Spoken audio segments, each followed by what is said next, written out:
Guys, so for today's video, magluluto tayo ng kaldereta. Kalderetang walang carrots kasi hindi ako nakain nun. So, prito muna tayo ng patatas. Luto na siya, guys. So, lalagay na natin siya dito. Lagay lang natin dito.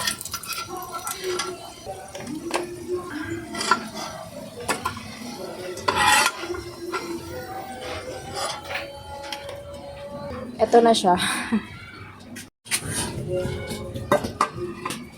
And guys, tinanggalan natin yung mantika kasi maglalagay tayo ng margarine.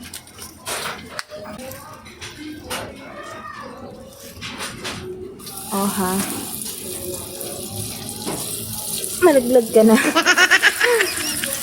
Ayaw pong malaglag eh. Okay na yan. Tapos, haluin lang natin siya.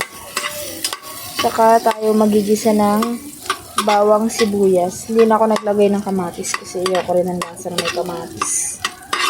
Lagay na tayo ng bawang.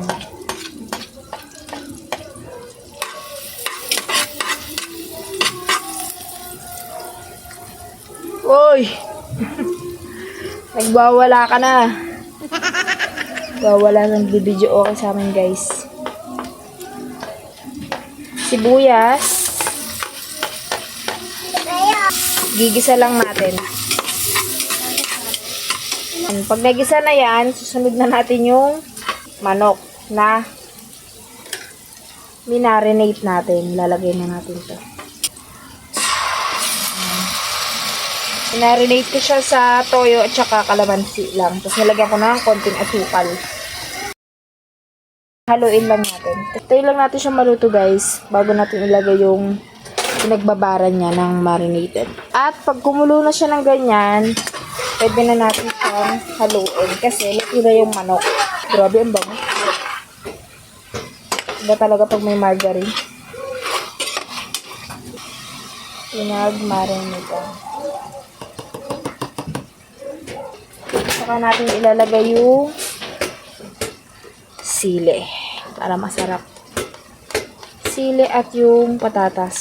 Pero hahaluin na natin. Lagay na natin yung patatas. Patatas na! Masarap ng patatas. Maglalagay lang ako ng konting tubig.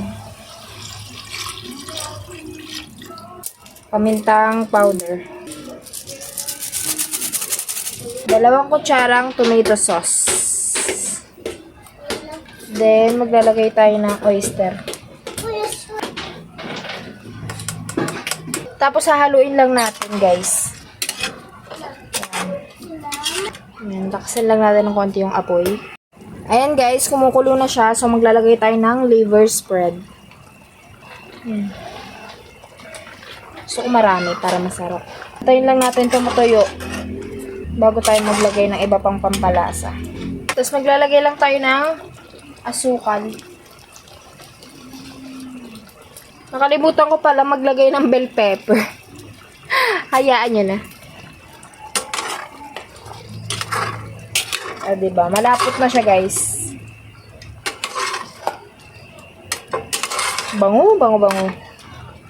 And this is it. Luto na siya, guys. Sobrang sarap. Kain tayo!